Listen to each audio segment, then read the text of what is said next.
unable or unwilling to hunt down bin Laden. ፓኪስታን ኦሳማ ቢን ላደንን ለመያዝ ካልተባበረችና ፈቃደኛ ካልሆነች እኛ እናደርገዋለን። ንግግራቸው ቢንላዲን አፍጋኒስታን ወይም ኢራን ካልሆነ መገኛው ፓኪስታን ነው። ፓኪስታን ካልፈቀደች ደግሞ እዚያው ድረስ ዘልቀን እንይዘዋለን ማለታቸው ነው ሲሉ የፖለቲካ ተንታኞች ንግግራቸውን ሰንጥቀው ተነተኑት። ኦባማ ምርጫቸውን አሸንፈው ፕሬዝዳንት እንደሆኑ ለአዲሱ የሲአይኤ ዳይሬክተር ሊዮን ፓኔታ የሲአይኤ ቀዳሚ ሥራ ቢንላዲንን መያዝ እንደሆነ ትዕዛዝ አስተላለፉ።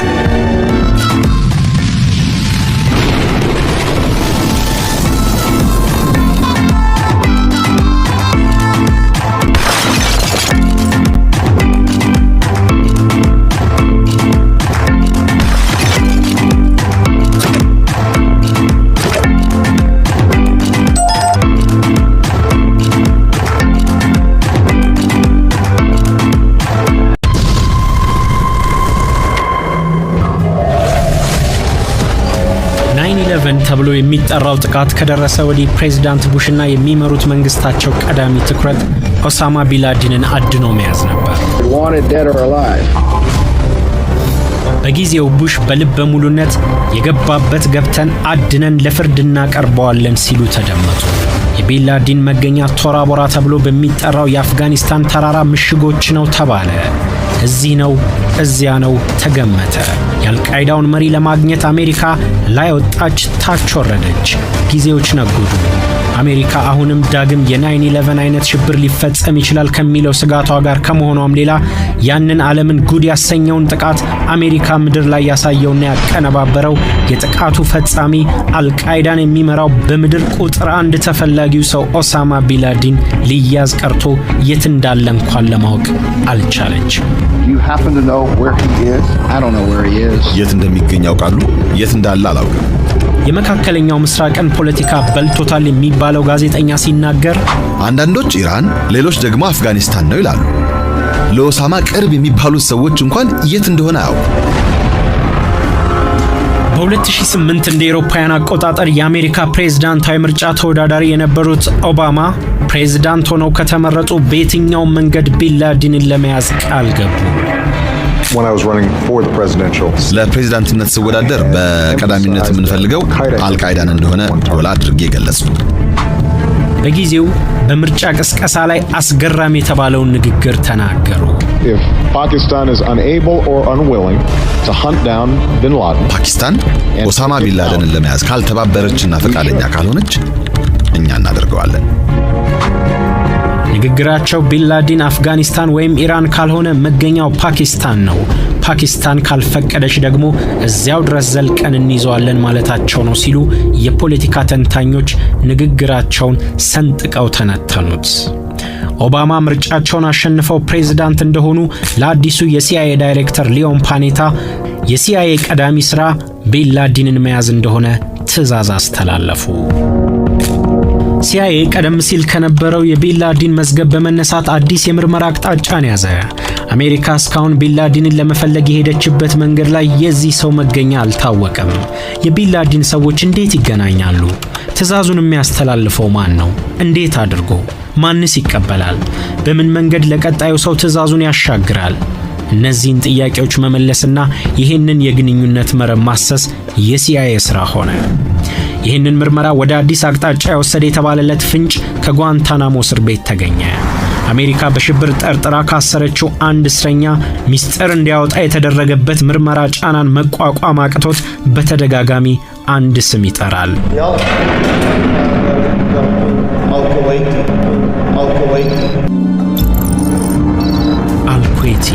አልኩዌቲ ይላል። ሲአይኤ አልኩዌቲ ወይ ራሱ ቢንላዲን ነው አሊያም ከቢንላዲን ቅርብ ሰዎች አንዱ ነው ብሎ በማመን ይህን ሰው መፈለግ ጀመረ። ችግሩ ግን ይህ ሰው ዋና ስሙ ይሁን አይሁን አይታወቅም። ዋና ስሙ እንኳን ቢሆን አድራሻው፣ ስልክ ቁጥሩ ምንም ፍንጭ የለም። በየትኛው መንገድ ግን ይህ ሰው መገኘት አለበት። በነሐሴ 2010 እንደ አውሮፓውያን አቆጣጠር ባልቲሞር የሚገኘው ብሔራዊ የደህንነት መስሪያ ቤት ቢሮ ኮምፒውተሩ ላይ የተጠመደ አንድ ባለሙያ የሆነ ድምጽ ሰማ። እያወራ ነው። ፓኪስታን የሚገኝ አንድ ሰው በገልፍ ሀገሮች ውስጥ ካለ ሌላ ሰው ጋር በአረብኛ ይነጋገራል። የት ነበር? ጠፋህብን እኮ። አሁን ምን እያደረክ ነው? በፊት ወደ ነበርኩባቸው ሰዎች ተመልሻለሁ። የሲአይኤ ሰዎች አልኩዌቲን በሞባይል ሲነጋገር ሰሙት። በፍጥነት ድምፅ ወደ መጣበት ስፍራ ሳተላይቶች ተነጣጠሩ። ሰው አልባዎቹ ትንንሽ አውሮፕላኖች መረጃዎችን እየለቀሙ ለሲአይኤ የሚልኩ መሳሪያዎችን ታጥቀው ከፓኪስታን ራዳር እይታ ውጭ ሆነው ይህንን ሰው መከታተል ያዙ። ኩዌቲ በሲአይኤ ዘ ቢስት ኦፍ ካንዳሃር በሚል የኮድ ስም መጠራት ጀመረ። በቢሮ የሚገኙ ሰዎች ከስፍራው የሚላከውን መረጃ እየተከታተሉ ነው። አሁን ኩዌቲ እይታቸው ውስጥ ገብቷል። በተሽከርካሪው መንገዱን ተያይዞታል። ወደ አፍጋኒስታን ተራራዎች እንደሚሄድ ገምተዋል። የጉዞውን አቅጣጫ ሲያስተውሉት ተገረሙ። ከነሱ ግምት ውጪ ወደ ፓኪስታን ወታደራዊ ማሰልጠኛ ወደሚገኝበት አቦታባድ ነዳው። አይናቸውን ማመን አልቻሉም። ኩዌቲ ባለ 3 ፎቅ መኖሪያ የሚገኝበት አንድ ሰፊ ግቢ አስከፍቶ ገባ። ግቢው ለየት ያለ ነው። በግንብ ታጥሯል። አናቱ በሾሃማ ሽቦዎች ተጠቅልሏል። ኩዌቲ የቢንላዲን መልእክተኛ ሊሆን ይችላል? ይሄስ ግቢ የኦሳማ ቢንላዲን መደበቂያ ይሆን? በዋሽንግተን እነዚህ ጥያቄዎች እየተጠየቁ ነው። ዕለተ አርብ ሴፕቴምበር 10 ቀን 2010 እንደ አውሮፓውያኑ አቆጣጠር የሲአይኤ ዳይሬክተር ሊዮን ፓኔታ ለፕሬዝዳንት ኦባማና ረዳቶቻቸው ሁኔታውን ለመግለጽ በዋይት ሃውስ ተገኝተዋል። Leon came into my office. He said, Mr. President, it's been a year since you told me that this needed to be your number one priority. ሊዮን ወደ ቢሮ የመጣና ሚስተር ፕሬዝዳንት ይህ ቀዳሚው ስራችን እንዲሆን መፈለግዎትን ነግረውኝ ነበር። እናም የቢንላደን መልእክተኛ የሆነን ሰው ለመጀመሪያ ጊዜ አሰሰን የት እንዳለ ደርሰንበታል። ሲአይኤ በታሪኩ በዋጋቸው ውድ የሚባሉ የስለላ መሳሪያዎችን በማስታጠቅ ፓኪስታናዊ መልክ ያላቸውንና ሁርዱ ቋንቋ የሚናገሩ ሰላዮቹን አቦታባድ በሚገኘው ቤት ዙሪያ አሰማራቸው። ግቢው ለየት ያለ ነው። እንደ አካባቢው ነዋሪዎች ቤት አይመስልም። እርግጥ ነው ሰዎች ይኖሩበታል። ሰዎች ይገባሉ፣ ይወጣሉ። ግን ደግሞ ሰው የማይፈልግ ግቢም ይመስላል። ወደ ግቢው ማን ይገባል? ማንስ ይወጣል? እነማን ይኖራሉ? ቀን ሆነ ምሽት ለ24 ሰዓታት የግቢው እያንዳንዱ እንቅስቃሴ በስለላ ተጠና። ኩዌቲና ወንድሙ ከነቤተሰቦቻቸው ግቢ ውስጥ መኖራቸውን አረጋገጡ። ምርጥ መኪኖችን ይይዛሉ። ስለዚህ ገንዘብ አላቸው። ቤቱ ግን ስልክም ሆነ የኢንተርኔት ግንኙነት የለውም። በግቢው ለምግብ የሚሆኑ አትክልቶችን ያሳድጋሉ፣ እንስሳትንም ያረባሉ።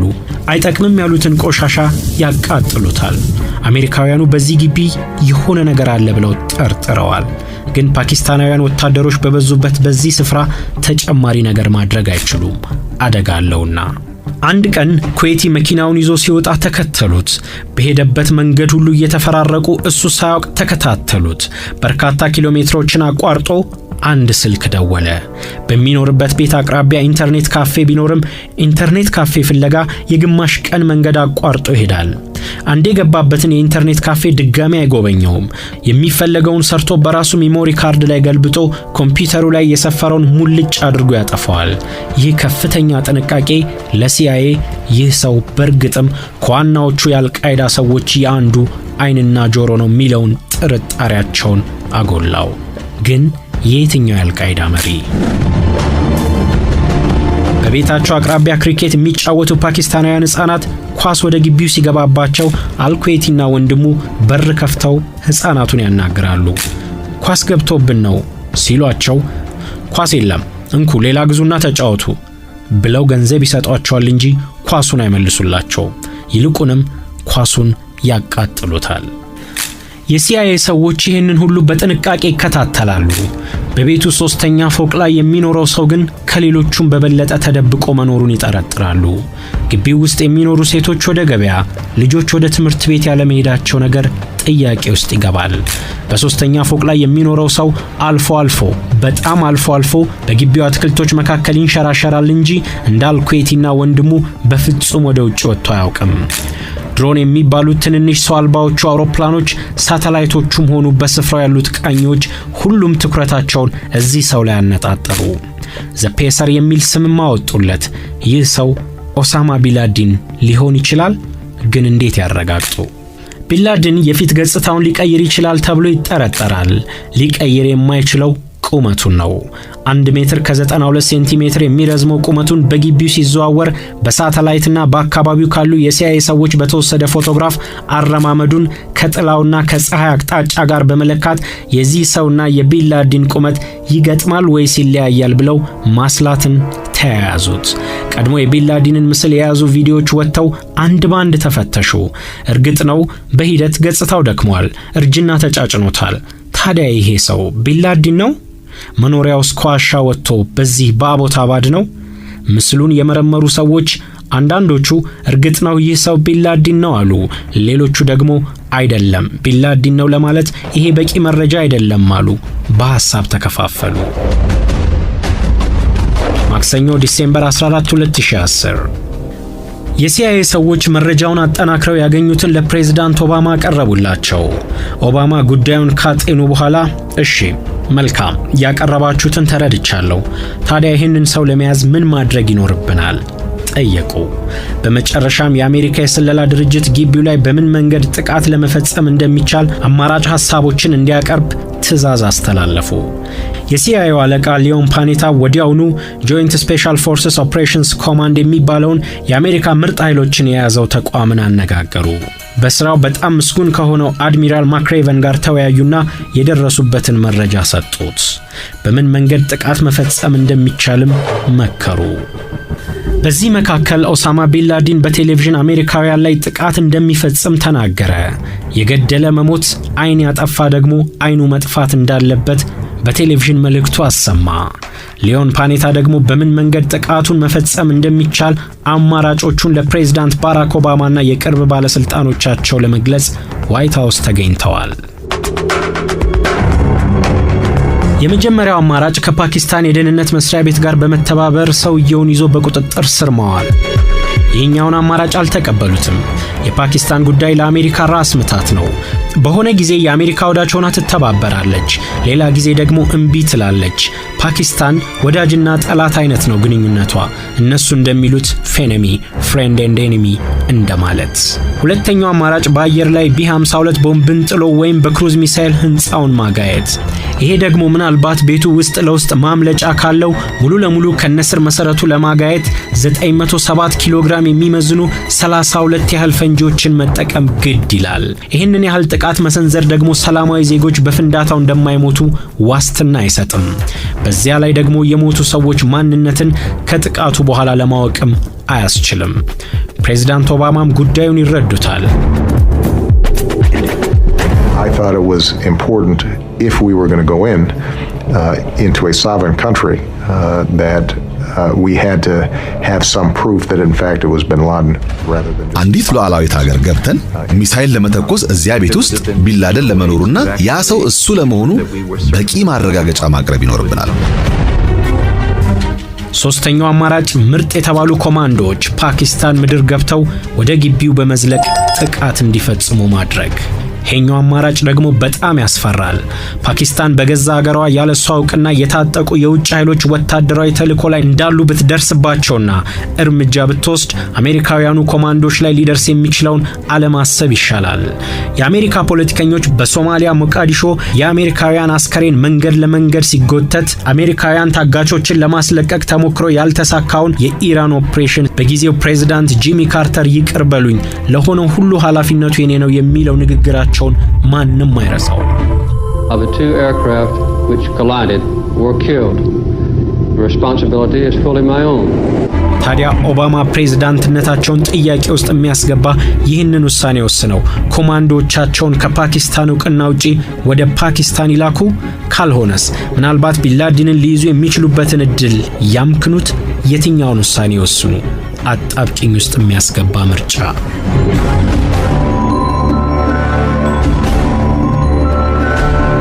ለማንኛውም ፕሬዝዳንት ኦባማ ያሏቸውን 3 ምርጫዎች እያሰቡበት ለአድሚራል ማክሬቨን ኮማንዶዎቹ ልምምድ እንዲጀምሩ አዘዙ። ዘኔቪ ሲል ቲም ነምበር 6 የሚባሉትና አሜሪካ አሉኝ ብላ የምትኮራባቸው የጸረ ሽብር የኮማንዶ ስብስብ በአቦታባድ ፓኪስታን ኦሳማ ቢንላዲን ይኖርበታል ተብሎ የተጠረጠረውን ቤት ሙሉ ለሙሉ አስመስለው ሰርተው እንዴት የፓኪስታንን አየር ጥሰው ከራዳር አምልጠው መብረር እንደሚችሉና ድምጽ ሳያሰሙ ይህንን ጥቃት መፈጸም እንደሚችሉ መለማመድ ጀመሩ። ከአዛዡ አድሚራል ማክሬቨን በስተቀር ስለ ተልዕኮ አስፈላጊነት እንጂ ተፈላጊውና ጥቃቱ የት እንደሚፈጸም ከመካከላቸው የሚያውቅ ማንም የለም። 23 የቡድኑ አባላት ከአንድ አስተርጓሚና ካይሮ ከተባለው ስልጡን ውሻ ጋር ለጉዞው ተዘጋጁ። 6 ኮማንዶች በታችኛው የቤቱ ክፍል ለመግባት፣ 6ቱ ደግሞ ከላይ በሄሊኮፕተር ወርደው የህንጻው ጣሪያ ላይ በማረፍ አንደኛው ቡድን ከላይ ወደ ታች፣ ሌላኛው ከታች ወደ ላይ በማጥቃት ህንጻ ውስጥ ያለ ማንም ወዴትም እንዳያመልጥ በሚያስችል መንገድ ለማጥቃት ተዘጋጁ። የመጨረሻው ልምምድ ላይ ሊያጋጥማቸው ለሚችል ጥቃት ምንም ብርሃን ባይኖር በጨለማ ውስጥ እንኳን እንዴት ያሰቡትን ተልዕኮ በብቃት እንደሚወጡ አጠገባቸው ያለው ሰው ከተፈላጊዎቹ ሰዎች ውስጥ ነው ወይስ የቡድን ጓደኛ? የአልቃይዳ ሰዎች ናቸው ወይስ ሰላማዊ ዜጎች? ይህንን ሁሉ በጨለማ ውስጥ እንኳን እንዴት እንደሚለዩ ተለማመዱ። ቤት ውስጥ ከዘለቁ በኋላ አጥፍተው ለመጥፋት የተዘጋጁና ፈንጂ የለበሱ የአልቃይዳ ሰዎች ቢገጥሟቸው ምን እንደሚያደርጉ አንድ ባንድ ልቅም አድርገው ተዘጋጁ። ከሁሉም በላይ ደግሞ ይህንን ሁሉ ፈጽመው ከዚያ አካባቢ ለመልቀቅ ያላቸው 30 ደቂቃ ብቻ እንደሆነ ተረዱ። ከዚያ በላይ መቆየት የፓኪስታን ሰዎች እጅ ላይ ሊጥላቸው ይችላልና በ30 ደቂቃ ውስጥ ብቻ ማጠናቀቅ ግዴታቸው ነው። የአድሚራል ማክሬቨን ሰዎች ለመጨረሻው ልምምድ እየተዘጋጁ ባሉበት በዚህ ሰዓት ፕሬዝዳንት ኦባማ እጅግ ሚስጥራዊ የተባለውን ስብሰባ ከተወሰኑ ባለስልጣኖቻቸው ጋር ብቻ ለማድረግ በዋይት ሃውስ ተቀምጠዋል። የፕሬዝዳንቱ አማካሪዎችና ምክትል ኃላፊዎች እንኳን ይህንን ስብሰባ አያውቁም። የዚህ ኦፕሬሽን ሚስጥር ካፈተለከ ብዙ ነገር ይበላሻል ብለው ያሰቡት ኦባማ ከራሳቸው የቅርብ ሰዎች እንኳን ተደብቀው ተሰበሰቡ። አድሚራል ማክሬቨን ግዳጁን ለመፈጸም 2 ሄሊኮፕተሮች ለየት ባለ ቴክኖሎጂ ተጨማሪና አስፈላጊው ነገር ሁሉ መሟላቱን አረጋገጠ። የሄሊኮፕተሮቹ ብቃት እጅግ አስደናቂ፣ ከፓኪስታን ራዳር ለማምለጥ በውስብስብ ቴክኖሎጂ የታገዙ፣ ሲበሩ የሚያወጡትን ድምጽ ማፈንና መቀነስ የሚችል ዘመናዊ መሳሪያ የተገጠመላቸው ሆኖ ተዘጋጅተዋል። አስገራሚው ነገር ለዚሁ ተልዕኮ የተዘጋጁት ሰዎች ሳይቀሩ እንደዚህ አይነት ሄሊኮፕተሮች መኖራቸውን አለማወቃቸው ነው። ማክሰኞ ኤፕሪል 26 2011 ሲል የሚሰኘው ይህ ቡድን ወደ ጃላላባድ አፍጋኒስታን በረረ። አድሚራል ማክሬቨን ለተልዕኮ ዝግጁ ናቸው። ኦፕሬሽኑን በምሽት በተለይም በጨረቃ አልባ ሌሊት ለመፈጸም ተዘጋጅተዋል። ዋይት ሃውስ ግን አሁንም ለውሳኔ ተቸግሯል። 8 ወራት አቦታባድ ፓኪስታን ኦሳማ ቢንላዲን ይኖርበታል ተብሎ የተገመተው ቤት የተሰበሰበው መረጃ በዚያ ቤት ኦሳማ ቢንላዲን ለመኖሩ 60 ወይም 70 በመቶ በላይ እርግጠኛ መሆን ባልቻለው የሲአይኤ መረጃ ተነስተው ፕሬዝዳንት ኦባማ ምርጥ የሚባሉትን የአሜሪካ ልጆች ከፓኪስታን እውቅና ውጪ ለጥቃት በዚያ መሬት ማሰማራታቸው የሚያስከትለውን የውጭ ጉዳይ ግንኙነት ጣጣ አለማሰብ ይቀላል። ግን ደግሞ እዚያ ቤት ያለው ቢንላዲን ቢሆንና ይህ ጥቃት ሳይፈጸም ቢያመልጥስ? ይሄ ደግሞ ሌላ ጣጣ። ኦባማ ለውሳኔ ተቸግረዋል። አድሚራል ማክሬቨን እነዚህ ጥቂት ጨረቃ አልባ ምሽቶች ሳያልፉ ጥቃቱን ለመፈጸም ከተፈጥሮ ጋር ጭምር ግብ ይዘው ይጠብቃሉ። ሰዓት የለም፣ ጊዜ የለም። ባራክ ኦባማ ለመጨረሻ ጊዜ መረጃውን ዳግም እንዲታይ ያዘዙ። አሁን እንዲመረምረው የፈለጉት ሬድ ቲም ተብሎ የሚጠራው ቡድንን ነው። ሬድ ቲም ከሲአይኤ ሰዎች ውጪ ገለልተኛና በራሱ መንገድ መረጃዎችን ፈትሾና መርምሮ የራሱን ምልከታ የሚያስቀምጥ ነው። እነዚህ የሬድ ቲም አባላት የመጨረሻ ምላሻቸውን በጥቂት ቀናት እንዲያሳውቁ ትዕዛዝ ተሰጣቸው። ኦባማም ለአድሚራል ማክሬቨን የሬድ ቲም አባላት እይታን ከሰሙ በኋላ ምን እንደሚወስኑ ሐሙስ ኤፕሪል 28 2011 እንደሚያሳውቋቸው ገለጹ። የሬድ ቲም አባላት የሲአይኤን መረጃ አንድ በአንድ አበጥረው ከፈተሹ በኋላ በዚያ ቤት ቢንላዲን የመኖሩ ዕድል ከ40 እስከ 60 በመቶ ብቻ ነው አሉ። ጭራሽ ሲአይኤ ከገመተው በታች ሆኖ ተገኘ። ይሄ ደግሞ ለኦባማ ሌላ ምጥ ሆኖ አረፈው። ምን ይወስኑ? አይ ቢንላዲን እዚያ ቤት የመኖር እድሉ በጣም አነስተኛ ነው፣ ተውት፣ አቋርጣችሁ ወደ ሀገራችሁ ተመለሱ፣ ወይስ በተወሰነው መቶኛ ሊኖር ይችላል በሚለው ግምት ቀጥሉ የሚለውን ትዕዛዝ ይስጡ። አሁንም ጭንቀት። የቅርብ ሰዎቻቸውንና የብሔራዊ ደህንነት ባለስልጣኖቻቸውን የመጨረሻ አስተያየቶቻቸውን ጠየቁ። It's a hard call. That is a tough call, Mr. President. ሁሉም በጣም አስቸጋሪ ነው ከማለት ያለፈ መልስ መስጠት አልቻሉም። ከ1996 እንደ አውሮፓውያን አቆጣጠር ጀምሮ ኦሳማ ቢንላዲን በአሜሪካና ተባባሪዎቿ ላይ ጥቃት ሲያስብ ሲያደራጅና ሲያስፈጽም ቆይቷል። ታምር የተባለለትን የ9/11 ጥቃት 10ኛ ዓመት ሲከበርም ሌላ ጥቃት ለመፈጸም ዝቷል። ጥያቄው ባራክ ኦባማ ጥቃቱንም ሆነ እሱን ለማስቆም ቀድመው ይወስናሉ?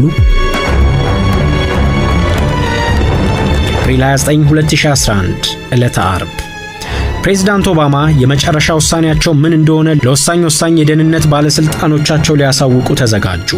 በመጨረሻም የፕሬዝዳንት ኦባማ ውሳኔ ቀጥሉ መሆኑ ተነገረ። በአባታባድ የሚገኙ የሲአይኤ ሰዎች መሳሪያዎቻቸውን ሁሉ ሰብስበው ስፍራውን እንዲለቁ ታዘዙ። ከጃላላባድ አፍጋኒስታን ኦፕሬሽኑ ላይ የሚሳተፉት የሲል አባላት ዝግጁነታቸውን አረጋገጡ። ነገር ግን አሁንም ማንን እንደሚያጠቁና እንደሚይዙ ወይም እንደሚገሉ የተፈላጊው ሰው ማንነት አልተነገራቸውም፣ አያውቁም። በመጨረሻም አድሚራል ማክሬቨን በዕለተ እሁድ ምሽት ጥቃቱን ለመፈጸም ተሰናዱ። በዚህ አስጨናቂ ምሽት ደግሞ በዋሽንግተን ሂልተን ሆቴል በየዓመቱ ከሚጠበቁ ዝግጅቶች አንዱ ዋሽንግተንስ ኦስካር ዊኬንድ ተብሎ በሚጠራው የዋይት ሃውስ ዘጋቢዎች ራት አለ። ፕሬዝዳንት ኦባማም በዝግጅቱ እንደሚገኙ ይጠበቃሉ። ቢቀሩ ነገር አነፍናፊ ጋዜጠኞች ኦባማ ለምን ቀሩ ነገር አለ ማለት ነው ብለው እንኳን ከጋዜጠኞች ከትልልቅ ባለስልጣናት ጭምር በሚስጥር የተያዘውን ኦፕሬሽን ወሬ እንዳያፈተልክ ፈርተው በዚህ ራት ላይ ተገኙ። ይህ ራት ደግሞ ያስፈራል። ምርጥ ጋዜጠኞች፣ ታላላቅ የአሜሪካ ባለስልጣናትና አልኮል የተገናኙበት ምሽት ነው። አንዲትም ነገር እንዳታፈተልክና ጋዜጠኞች ጆሮ እንዳትደርስ ያሳስባል። People think bin Laden is hiding in the Hindu Kush, but did you know that every day from 4 to 5 he hosts a show on C-SPAN? ከመድረክ የቢንላዲን ስም የተነሳበት አንድ ቀልድ ሲነገር በዋሽንግተን ሂልተን ሆቴል ያለ ታዳሚ በቀልዱ ሲያስካካና ሲያጨበጭብ ኦባማም ተመሳስለው ሳቁ። በልባቸው ግን የኦሳማ ቢንላዲን ስም አሁን እዚህ መጠራቱ ነገር እንዳይወጣ ልባቸው ድም እያለ በጥርሳቸው ግን ይስቃሉ። በፓኪስታን ኦባታባድ ግን ድግሱ ሌላ ነው። አድሚራል ማክሬቨን ለሲል አባላት የመጨረሻ ገለጻ ለመስጠት ሰበሰቧቸው። ለ30 ቀናት የተለማመዱበትና ማንነቱን ያላወቁት ተፈላጊው ሰውን ለማወቅ ጓጉ። ለእያንዳንዱ አባል በቤት ውስጥ ያሉት ሰዎች ማንነት በፎቶ ሌሎች መረጃዎችም ታደላቸው። በመጨረሻም በዚህ ተልዕኮ የሚፈለገው ሰው ማንነትን ለመግለጽ አድሚራል ማክሬቨን ከሲል አባላት ፊት ለፊት ቆሙ። The name of the target for this mission, gentlemen, is Osama bin Laden. በዚህ ተልእኮ ተፈላጊው ሰው ኦሳማ ቢንላደን ነው። ፕሬዝዳንት ኦባማ ደግሞ በዋይት ሃውስ ዘጋቢዎች የራት ምሽት ላይ ንግግር ለማድረግ ተነሱ። Ladies and gentlemen, the President of the United States. It is wonderful to be here at the White House Correspondents' Dinner. What a week. በሚቀጥለው ቀን ዋይት ሃውስ ለህዝብ ዝግ መሆኑ ተገለጸ። ነገር ግን ነገር ከሚያነፈንፉ ጋዜጠኞች አንዱ የፖለቲካ ወሬዎች ዘጋቢ የሆነው ጆርጅ ስቴፋኖፖሊስ ምንድነው ነገር አለ እንዴ ጠየቀ። ብዙም የተለየ ነገር እንዳልሆነ መልስ ተሰጠው። ስቴፋኖፖሊስ በዚያው ዝም አለ። አድሚራል ማክሬቨን የመጨረሻውን ትዕዛዝ መስጠት ቀጥለዋል። የሲል አባላት እጅግ አደገኛ ለተባለው ተልዕኮ ተሰናዱ።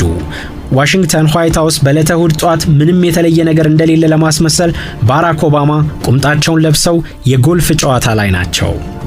ጸጉር የሚሰነጥቁ የሚባሉ ጋዜጠኞች ግን እያንዳንዱን ነገር በጥንቃቄ ይከታተላሉ። በስፍራው ከነበሩት የዋይት ሃውስ ዘጋቢ ጋዜጠኞች አንዱ ሲናገር is that the president normally will go out and play a full round of 18 holes. ሌላ ጊዜ ፕሬዝዳንቱ 18 ጉድጓድ የሚሸፍነውን ጎልፍ ይጫወቱ ነበር። የዚያን ቀን ግን አሳጥረውት 9 ጉድጓድ ብቻ ነበር የተጫወቱት። በተቻለ መጠን በዕለቱ ዋይት ሃውስ የሚገኙ ባለስልጣናት ጋዜጠኞች ጆሮ ምንም ነገር እንዳይደርስ በማስመሰል የጋዜጠኞችን ትኩረት አስተዋል። ዋይት ሃውስ የሚገኘው ሲቹዌሽን ሩም ለአንድ ታላቅ ሚስጥራዊ ስብሰባ ተዘጋጅቷል። የሲቹዌሽን ሩም ወንበሮች ተሰብሳቢዎቹን እየጠበቀ ነው። የቪዲዮ መገናኛዎች ዋይት ሃውስንና የሲአይኤ ቢሮን እንዲሁም አፍጋኒስታን አድሚራል ማክሬቨንን በቀጥታ ለማገናኘት በተጠንቀቅ ተዘጋጅቷል።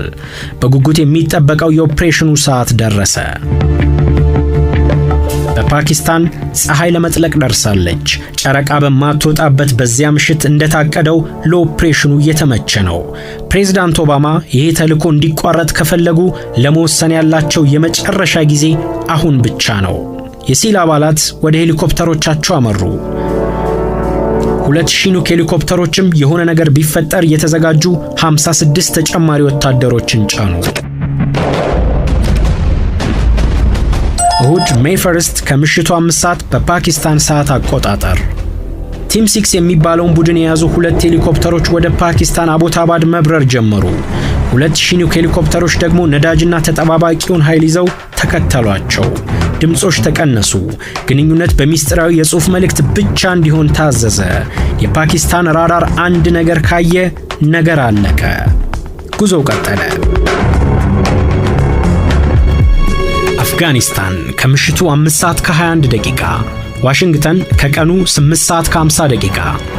አድሚራል ማክሬቨን ከአፍጋኒስታን፣ የሲአይኤ አለቃ ሊዮን ፓኔታ ከዋሽንግተን ቢሮአቸው፣ ዋይት ሃውስ ደግሞ ኦባማን ጨምረው ሲቹዌሽን ሩም ከተቀመጡ ባለስልጣናት ጋር ይነጋገራሉ።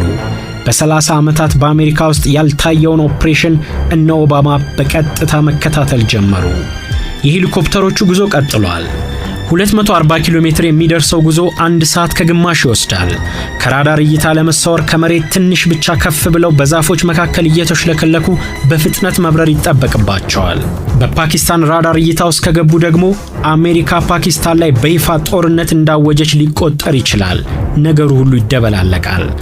ፓኪስታኖቹ ኤፍ-16 ተኩሰው ሄሊኮፕተሮቹን ወደ ምድር ቢከሰክሷቸው የሚጠይቃቸው የለም። ከሌሊቱ 6 ሰዓት ከ25 ደቂቃ ፓኪስታን።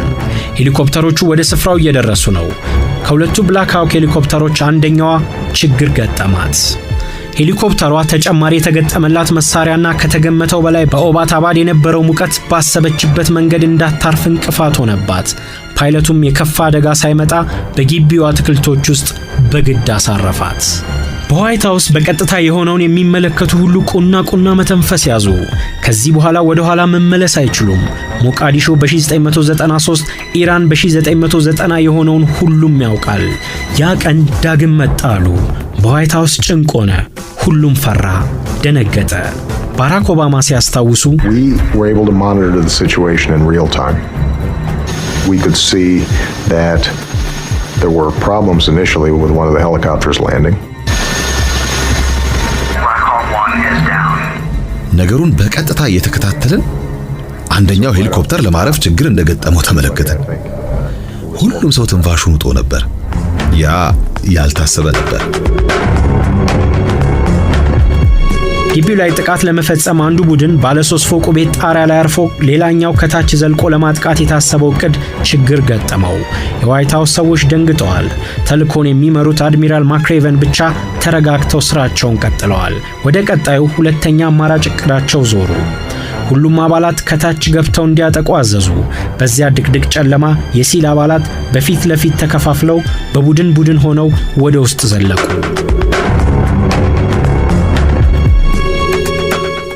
ከቤቱ አንደኛው ክፍል መብራት ጠፋ፣ ኤሌክትሪክ ተቋረጠ። በግቢው ካለው ሌላኛው ቤት አንድ ሰው ከአንዲት ሴት ጋር ተከታትሎ መሳሪያ አነጣጥሮ እየሮጠ ነው።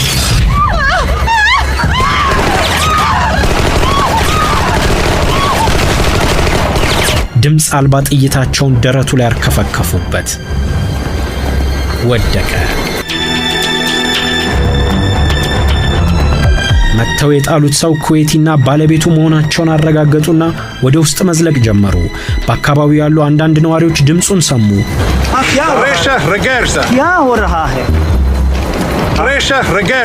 ምንድነው የተፈጠረው ማለትም ጀመሩ። አንዳንዶቹ ወደ በሩ መተው ምንድነው? ምን እየሆነ ነው? መጠየቅ ጀመሩ። አስተርጓሚው ተመለሱ እያለ በቋንቋቸው ነገራቸው።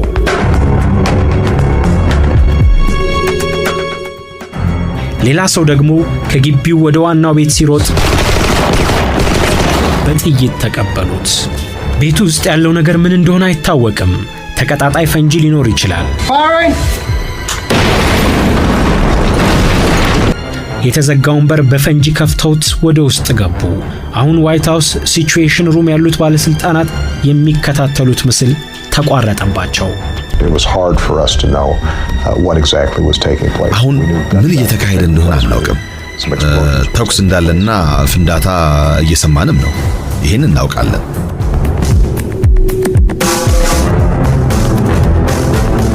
የሲል አባላት ከቤቱ የታችኛውን ክፍል አልፈው ወደ ላይ አንደኛ ፎቅ መውጣት ጀመሩ። ይሄኛው ግን ከባድ ነው። በአንዲት ጠባብ ደረጃ ወደ ላይ እየወጡ ነው። ላይ ምን እንደሚጠብቃቸው፣ ማን እንደሚቀበላቸው ምንም አያውቁም። መሳሪያቸውን አነጣጥረው ወደ ላይ መውጣት ቀጠሉ። አንድ ሰው እየሮጠ ከደረጃው ሲወርድ አዩት። በጥይት ተቀበሉት። ወደቀ። ሞቷል። የተሰጣቸው ግዳጅ ከቻላችሁ ማርኩ፣ ካልሆነ ግደሉ ነው። የሞትና ሕይወት ወሳኝ ደቂቃ ላይ ናቸው። በቀስታ እርምጃ ወደ ላይኛው ክፍል እያመሩ ነው። ያልኩዌት ወንድም መጣ። የሞት ተራ የሱ ሆነ። ተኮሱበት። ወደቀ። ሴቶች እየሮጡ መውረድ ጀመሩ። እፍና አድርገው ያዟቸው። በዚያ ደቂቃ አጥፍቶ ለመጥፋት የተዘጋጁና ፈንጂ የለበሱና ምንም ያልታጠቁ መሆናቸውን ከመቅጽበት ለይተው በሰከንዶች ውስጥ ወስነው እርምጃ መውሰድ አለባቸው። እየሮጡ የመጡትን ሴቶች አፍነው ይዘው አስረው አስቀመጧቸው። ወደ ላይ መውጣታቸውን ቀጠሉ።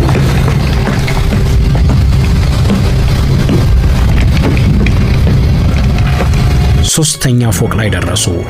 ከፊት የመጣው ወታደር አንድ ሰው እይታ ውስጥ ገባለት።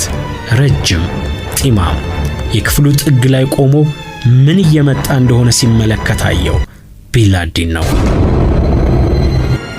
በ10 ዓመት ውስጥ ለመጀመሪያ ጊዜ አሜሪካዊና ቢንላዲን ፊት ለፊት ተፋጠጡ።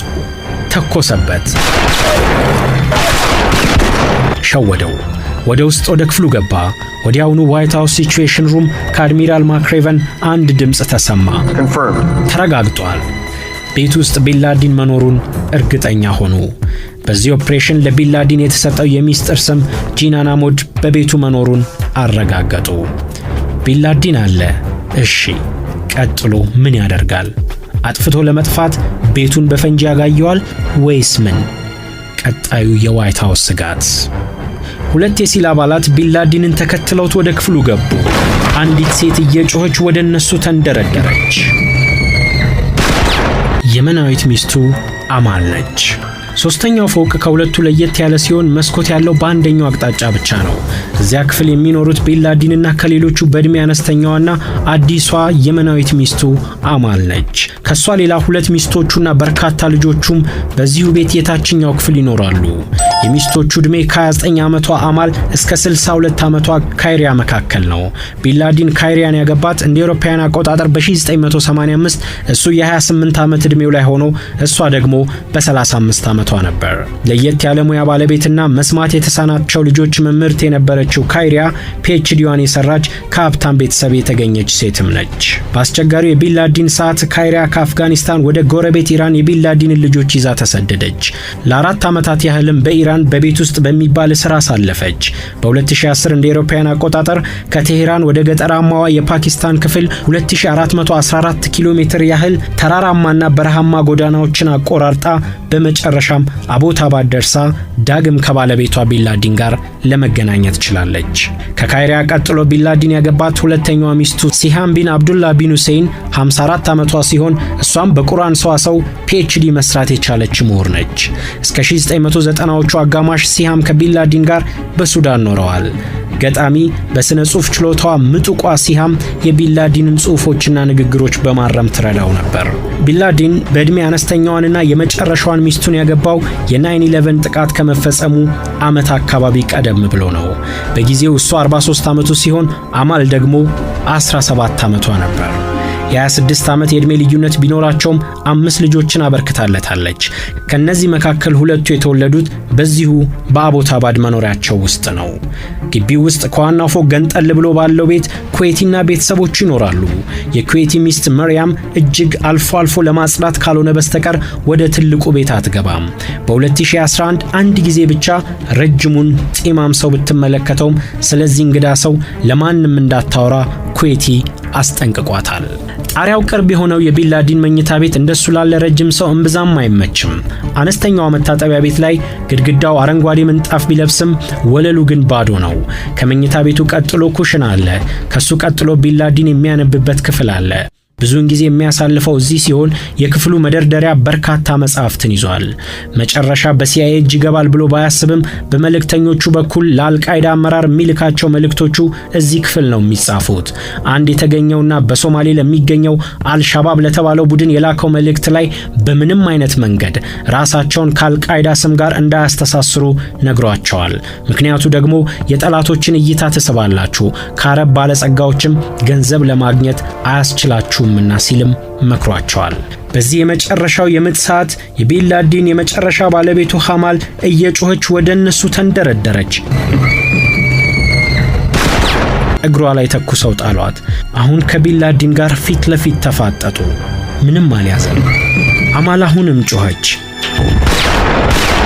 ተኮሱበት። ወደቀ። አሜሪካንን ያንቀጠቀጠ ከማንም በፊት በቀዳሚነት ለ10 ዓመት ያሳደደችው ቁጥር 1 ተፈላጊው ሰው የአልቃይዳው መሪ ኦሳማ ቢንላዲን በዚያች ክፍል ወደቀ። ሕይወቱ አለፈች። It was announced that Geronimo, the code name they developed for bin Laden, was EKIA. ጂራናሞ የቢንላደን የምስጢር ስም EKIA ኢነሚ ኪልድ ኢን አክሽን መሆኑ ማለት ነው። ጠላት በእንቅስቃሴው መገደሉ እንደሆነ ተነገረ። ፓኪስታን ከሌሊቱ 6 ሰዓት ከ50 ደቂቃ የሲል አባላት 20 ደቂቃ ሆኗቸዋል። በተሰጣቸው የጊዜ ሰሌዳ የቀራቸው 10 ደቂቃ ብቻ ነው። የተገደለው ሰውስ ኦሳማ ቢንላዲን ነው? ይሄ ገና ያልተመለሰ ትልቅ ጥያቄ ነው። ባላቸው ጥቂት ደቂቃ እሱነቱን ለማረጋገጥ ምርመራ ማከናወን ይጠበቅባቸዋል። ቁመት የሚለኩበት ነገር ባለመያዛቸው ረዘም ያለው አንደኛው የሲል አባል መሬት ከወደቀው የቢንላዲን አስከሬን ጎን በመተኛት ቁመቱን ከሱ ጋር በማነጻጸር መለካት ጀመረ። በዚያው ቅጽበት ሌሎቹ ፎቶ በማንሳት ፎቶግራፉን ከትክክለኛው የቢንላዲን ገጽታ ጋር እንዲመሳከር አፍጋኒስታን የሚገኘው የአሜሪካ ማዕከልና ወደ ዋሽንግተን ላኩ። የመጨረሻው ማረጋገጫ ደግሞ የዲኤንኤ ምርመራ ማድረግ ነው። በእርግጥም የተገደለው ሰው ማንነት በዲኤንኤ ተፈትሾ ቢንላዲን መሆኑ ካልተረጋገጠ አሜሪካ ፓኪስታን ምድር ላይ ላደረገችው ጥቃት የምትሰጠው መልስ የለም። ይህ ምርመራ በፍጥነት መካሄድ አለበት። ነገር ግን በሰላም አስከሬኑ ወደ አፍጋኒስታን መድረስ ይኖርበታል። All of us, I think, took pause, not wanting to get too excited. Number one, because አሁንም ብዙ ለመደሰት አልቻልንም። አንደኛ በትክክል እሱነቱ በመረጃ አልተረጋገጠም። ሁለተኛ ሰዎቻችን አሁንም እዚያው ናቸው። አንዱ ሄሊኮፕተራችን ደግሞ ግቢ ውስጥ ነው ያለው። in the middle of a compound. አንዱ ብላክ ሃውክ ዳውን ችግር ገጥሞት ስለወደቀ ለቀሪው አባላትም ሁለተኛው ሄሊኮፕተር ቦታ ይሰጣቸዋል። ተጠባባቂ አባላትን የያዙት ሺኑክ ሄሊኮፕተሮችም በተጠንቀቅ እየጠበቁ ነው። በአካባቢው የሚኖር አንድ ፓኪስታናዊ የድረገጽ ዲዛይነር በትዊተር ገጹ ላይ መልእክት ጻፈ።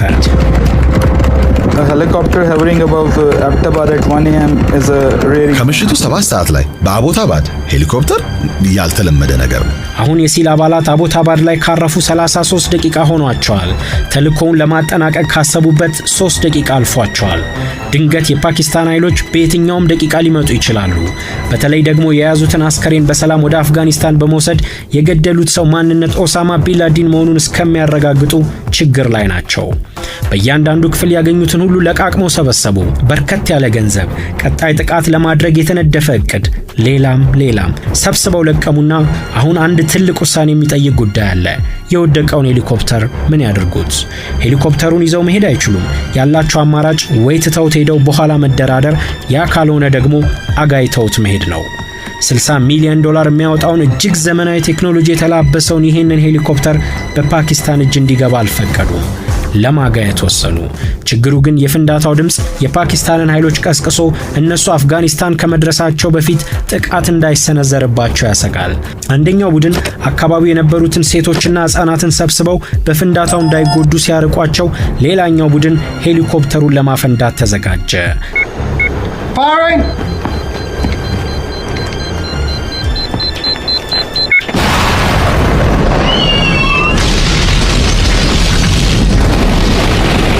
በመጨረሻም ሄሊኮፕተሯን አጋዩት። በፓኪስታን ሚሊቴሪ አካዳሚ አቅራቢያ አቦታባድ ላይ ከፍተኛ ፍንዳታ ተሰማ። ቀደም ሲል ነገር ሸቶት በትዊተር ገጹ ላይ መጻፍ የጀመረው የድረገጽ ዲዛይነሩ ፓኪስታናዊው ሌላ መልእክት ጻፈ።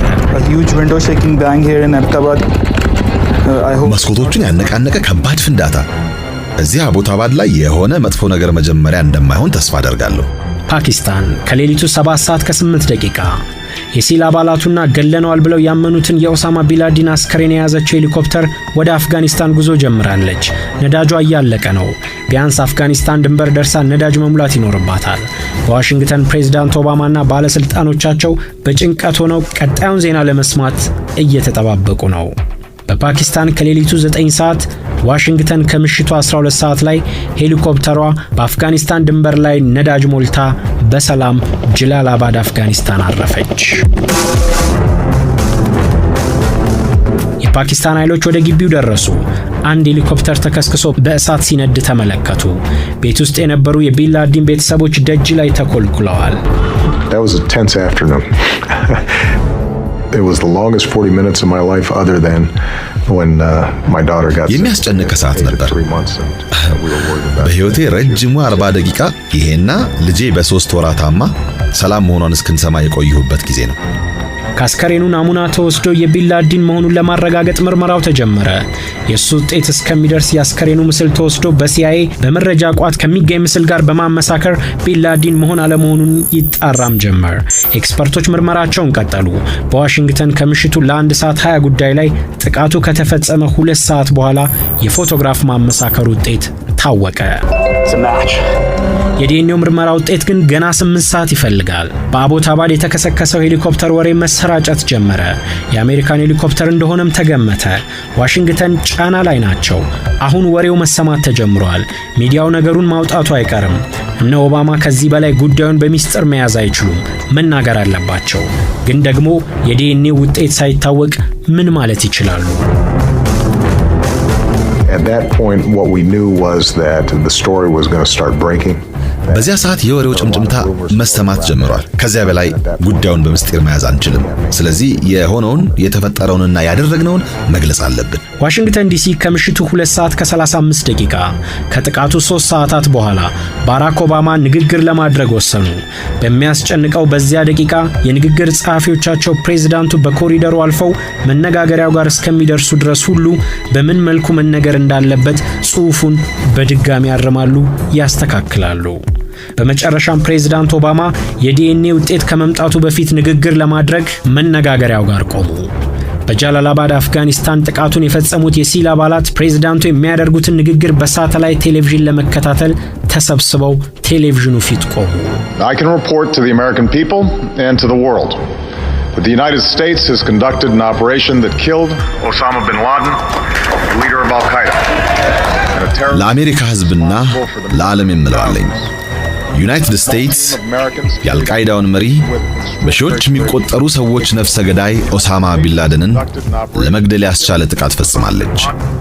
አነስተኛ አሜሪካውያን አባላትን ያካተተው ቡድን በሚያስደንቅ ጀግንነትና ብቃት ዛሬ ለሀገራችን ድል፣ ለአልቃይዳ ሽንፈት ወሳኙን ምዕራፍ አስመዝግበዋል።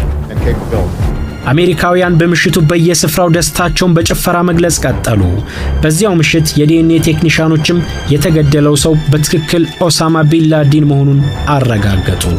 በመጨረሻም በዋሽንግተን ሰዓት አቆጣጠር ከሌሊቱ 8 ሰዓት ቢንላዲን ከተገደለ 24 ሰዓት ከመሆኑ በፊት በአረቢያን ባህር ላይ አስከሬኑን ጣሉት። ለ10 ዓመታት አሜሪካ በቀዳሚነት ስታድነው የኖረችው ለ9/11 አስደናቂ ጥቃት ዋነኛው ሰው የአልቃይዳው መሪ ኦሳማ ቢንላዲን መጨረሻ ሆነ። አስከሬኑም በአረቢያን ባህር ጥልቅ ወረደ፣ ተጠናቀቀ።